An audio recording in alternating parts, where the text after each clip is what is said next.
que César Gaviria Trujillo ahora respalda la candidatura uribista, y Germán Vargas Lleras también, que Jorge Enrique Robledo, el de izquierda, se opone rotundamente a votar por Gustavo Petro, y que los de centro no saben para dónde agarrar. ¿Quiénes son los aliados de Iván Duque y Gustavo Petro? Hagamos memoria. Hasta en las democracias más avanzadas hay coaliciones entre partidos, que le permiten a determinados sectores políticos sacar adelante un proyecto de gobierno que no tendría futuro en solitario. Las alianzas son necesarias, lo que pasa es que su puesta en marcha no siempre es tan deseable a ojos de los electores. A veces ayudan a ganar votos por un lado, mientras los ahuyentan por otro. Además, resulta curioso que en ese afán por conseguir mayorías, los políticos terminen haciendo pactos con aquellos a los que durante años criticaron, deslegitimaron e incluso denunciaron. ¿Recuerdan lo que decía el expresidente liberal César Gaviria Trujillo sobre el también expresidente Álvaro Uribe? Uribe tiene que presentar sus pruebas, o si no, este pueblo de Colombia va a estar gritando todo el tiempo: ¡Uribe mentiroso! ¡Uribe mentiroso! ¡Uribe mentiroso! ¿Qué decía Andrés Pastrana sobre el mismo Uribe? El presidente Uribe se quiere quedar con este partido conservador, bienvenido, porque ese es el partido de la corrupción. ¿O con quién peleaba y en qué tono Germán Vargas Lleras? El doctor Álvaro Uribe trató de vincularme con Mancuso. Esos hechos ya fueron constatados por la justicia. Y lo que arrojó esa investigación es que el que era verdadero amigo de Mancuso y quien recibió todo su apoyo era el doctor Álvaro Uribe. Y ni hablar de lo que Uribe pensaba de sus competidores. El país tiene antecedentes muy graves, como cuando un gobierno creó los Pepes, se juntó con ellos para combatir a Pablo Escobar, y de ahí surgió Don Berna, ese tenebroso criminal extraditado por nuestro gobierno. Pero como diría Sabas Pretel, al tratar de justificar la voltereta aquella con la cual su ex jefe Álvaro Uribe logró modificar la Constitución y hacerse reelegir como presidente: la política es dinámica. De hecho, en Colombia, más que alianzas programáticas, lo que se imponen son los pactos burocráticos. Los ha habido de todos los estilos: acuerdos de poder, lealtades personales, tradiciones partidistas, traiciones partidistas, alianzas por debajo de la mesa, de todo. En público se justifican con la idea de que hay que buscar lo mejor para el país, pero tarde o temprano terminan saliendo a flote otros tipos de intereses que no se le contaron al electorado al momento de sellar alianzas: cupos indicativos, partidas presupuestales, mermeladas, entre muchas otras. Durante más de un siglo la puja política en el país estuvo en manos de dos partidos, el liberal y el conservador. Se resolvía en las urnas a punta de votos y en las calles a punta de bala. Como la gente se mataba por la simple pertenencia a un partido político, los jefes liberales y conservadores sellaron una curiosa alianza a la que llamaron Frente Nacional. Era un pacto para alternarse el poder y la burocracia durante 16 años.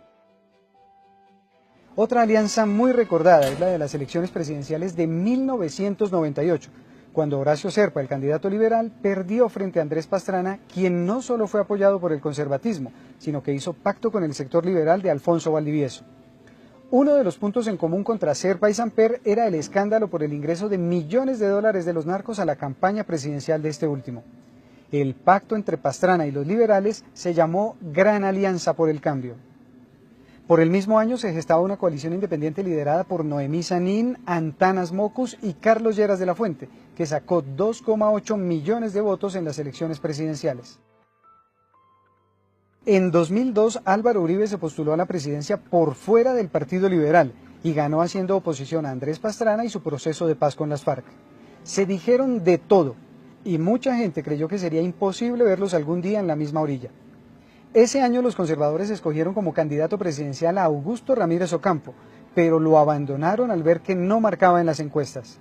Después postularon a Juan Camilo Restrepo y también lo dejaron solo para adherir a Uribe, tal y como hizo un grupo de liberales que abandonó a Horacio Serpa cuando vio que las encuestas no le eran favorables. Los caciques dejaban a sus candidatos por irse hacia el que más opciones de triunfo tenía. En 2006, Serpa ganó la consulta del Partido Liberal, pero perdió la presidencia contra Uribe y su coalición Primero Colombia, que reunía al partido de la U, el Partido Conservador y Cambio Radical. Sí, el de Vargas Lleras. Carlos Gaviria, del Polo Democrático, quedó segundo y Serpa fue tercero. En 2010 el uribismo buscó extender las alianzas. Ese año la Corte Constitucional le puso freno al irregular proyecto de referendo con el que Álvaro Uribe buscaba un tercer mandato. Los uribistas se la jugaron por lograr que Andrés Felipe Arias fuese su candidato desde el Partido Conservador, pero este resultó derrotado frente a Noemí Sanín en la consulta interna. Luego ungieron a través del partido de la U a Juan Manuel Santos, quien ganó la presidencia. Pero Uribe y Santos terminaron partiendo cobijas. ¿Se acuerdan por qué? Porque Uribe se sintió traicionado por Santos, a quien acusó de usar su nombre para llegar a la presidencia y abandonar luego el ideario por el cual fue elegido. La prueba más contundente: Santos buscó un acuerdo de paz con las FARC. Ese año Cambio Radical y el Partido Liberal también habían presentado candidatos propios en contra de Santos, ni más ni menos que Germán Vargas Lleras y Rafael Pardo respectivamente. Ambos terminaron luego trabajando para el ganador. En 2014, ante la agudización del divorcio con Santos, Uribe le montó competencia a su campaña reeleccionista a través de Óscar Iván Zuluaga, quien ganó en la primera vuelta, pero perdió en la segunda. En efecto, le pasó lo mismo que a Serpa con Pastrana. ¿Cómo hizo Santos para ganar?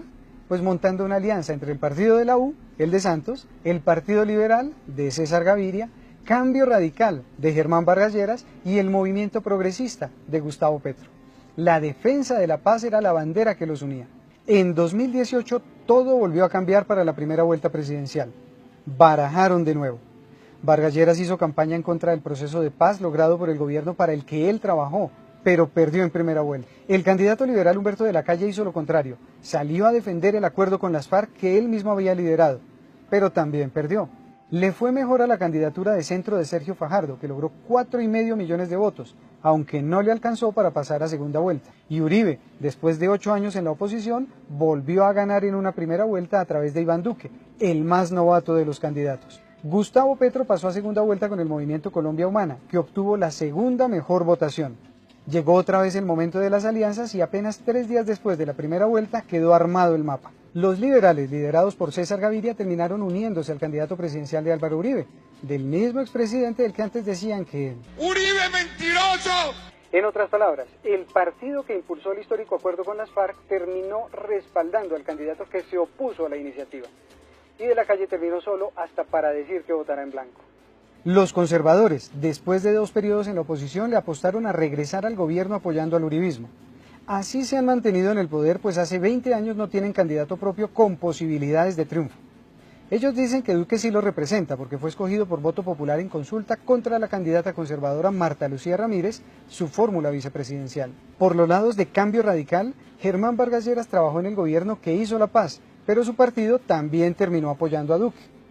En la Coalición Colombia, dado que Sergio Fajardo hizo campaña en contra de los extremos, optó por votar en blanco para segunda vuelta. Su movimiento está integrado por 2 grandes vertientes.